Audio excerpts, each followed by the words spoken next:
بالآخر امام زین العابدین نے جو ہے وہ جو جتنے سر تھے شہیدوں کے، سارے شہیدوں کے سر تو دمشق ہی میں دفن کر دی،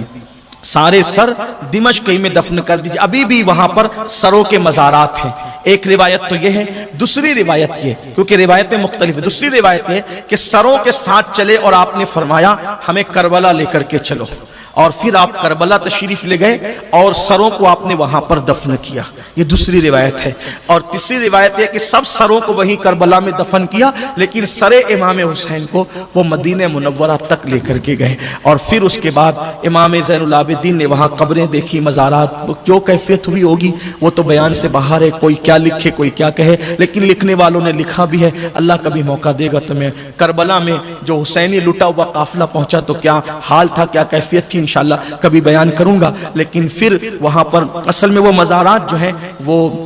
قریب میں ایک گاؤں تھا، اس گاؤں کے لوگ آئے اور انہوں نے جو ہے شہیدوں کو دفن کیا، اور شہیدوں کو دفن کیا تو اکثر لاشیں پہچان ہی میں نہیں آ رہی تھی، تو سارے شہیدوں کو ایک ساتھ دفن کر دیا۔ چند لاشیں پہچان میں آئی، ایک تو حضرت حور کی لاش تھی جو ان کے رشتہ دار لے گئے اور کچھ دور پہ دفن کیا تو ان کی لاش دور ہے، باقی حضرت حبیب کی لاش پہچان میں آئی تو ان کو بھی الگ دفن کیا گیا، اور علی اصغر کی لاش چونکہ چھوٹے عمر چھوٹی تھی تو وہ پہچان میں آئی، علی اکبر کو حسن اور خوبصورتی کی وجہ سے پہچانا گیا، تو امام علی مقام کے ساتھ اس طرح دفن کیا کہ سینے پہ علی اصغر کو رکھا اور پہلو میں امام حسین کو رکھا، اور ان تینوں کی مزار کو ایک ساتھ جو ہے اس کی زیارت ہوتی ہے۔ غازی صاحب تو غازی عباس فرات کے کنارے ان کا جسم اقدس تھا، وہیں پر ان کی تدفین ہوئی، ان لوگوں نے وہاں حاضری دی۔ کچھ لوگ یہ بھی کہتے ہیں کہ سفر المظفر کی جو ہے وہ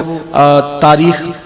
20 تاریخ تھی سفر المظفر کی، تو ان دنوں وہ وہاں پہنچے تو اس کو وہاں کے لوگ 40 بھی کہتے ہیں، 40 دن ہوئے یہ بھی ہے، لیکن کہاں تک درست ہے واللہ تعالی عالم۔ اور پھر وہاں سے وہ قافلہ جو ہے وہ مدینہ منورہ کی طرف روانہ ہوا۔ جب مدینہ منورہ پہنچے تو کیا حال تھا کہ کوئی زینب کا حال پوچھیں کہ جب نکلے تھے مدینہ شریف سے تو کیا حال تھا، اور جب لوٹ رہے ہیں تو کیا ہے، سب لٹا کے لوٹ رہے ہیں، کچھ ساتھ نہیں ہے، گود سونی ہے، بھائی نہیں ہے، بھتیجے نہیں ہیں، بھانجے نہیں ہیں۔ جب مدینہ منورہ کی طرف پہنچے تو کٹا ہوا امام علی مقام کا سر ساتھ میں تھا، یعنی کہ رسول اللہ کی عدالت میں اب کسی گواہ کو لے جانے کی ضرورت نہیں تھی، اس لیے کہ کٹا ہوا سر خود ہی گواہی دینے والا تھا۔ امام علی مقام کا وہ لٹا ہوا قافلہ جیسے مدینے کے قریب آیا، دنیا دل کا عالم زیر و زبر ہو گیا، دل کی دنیا زیر و زبر ہو گئی، اور وہ گزرے ہوئے لمحات یاد آنے لگے۔ سیدہ زینب میں اٹھنے کی بھی طاقت نہ رہی، چلنے کی بھی طاقت نہ رہی،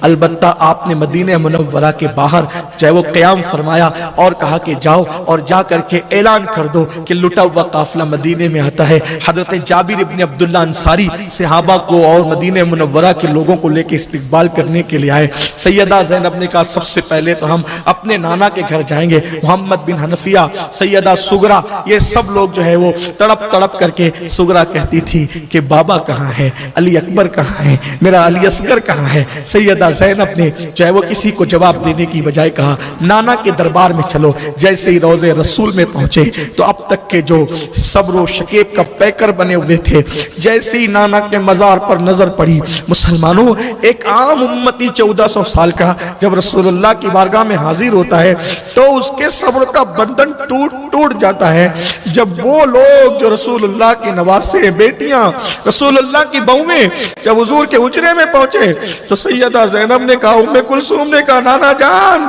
یہ آپ کے حسین کا کٹا ہوا سر لے کر آئے۔ امام زین العابدین نے کہا نانا جان آپ کے حسین کا سلام لے کر آئے۔ نانا جان آپ کے حسین کو پیاسا تڑپایا گیا، علی اکبر کو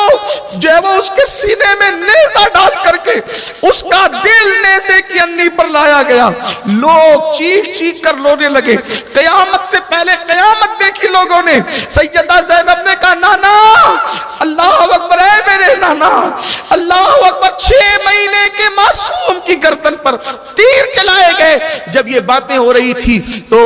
جنات کے نوحہ کی آواز آئی، جناتوں نے رویا، لوگوں نے آنسو بہائے، اور پھر پتہ نہیں کس طریقے سے اللہ کے رسول علیہ السلام نے اپنی مبارک آستین سے ان کے آنسوؤں کو خشک کیے، یہ تو وہی جانے۔ وہاں کیا پردہ تھا، برزخی پردہ تو لوگوں کے لیے ہوتا ہے، آل کے لیے کون سا برزخی پردہ ہو سکتا تھا؟ حجابات اٹھے ہوئے ہوں گے اور باتیں ہو رہی ہوگی، اور پھر کس طریقے سے زخموں پہ مرہم رکھی گئی یہ تو حضور جانے، حضور کی آل جانے۔ البتہ اس کے بعد ایک روایت یہ ہے، امام حسین کا کٹا ہوا سر پھر امی کے پاس لے جا کر سیدہ فاطمہ الزہرا کے قدموں میں دفن کر دیا گیا۔ ایک روایت یہ بھی ہے جو مجھے بہت زیادہ معتبر لگتی ان سب روایتوں میں، کہ امام حسین کا سر